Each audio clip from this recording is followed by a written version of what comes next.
I've been attached with the feeling of waking up with you by my side.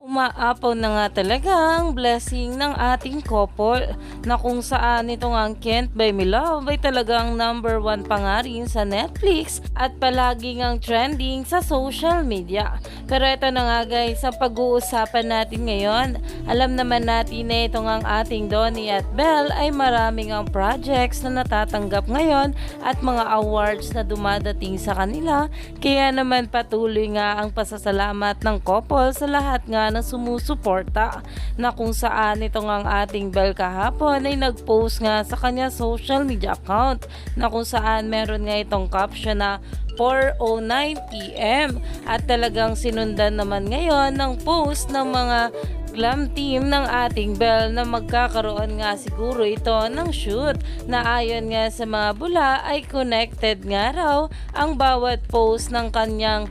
glam team at ng ating Belle Mariano. Kaya naman napapaisip na nga ang mga bula kung para saan nga ba ito. Kaya naman umani na nga ito ng maraming komento at pinag-uusapan na, dahil bukas nga ay maglalabas na ng bagong kanta itong ating Donnie Pangilinan, na alam naman natin na talagang susuportahan ng maraming bablis. Kaya stay tuned lang tayo for more ayuda.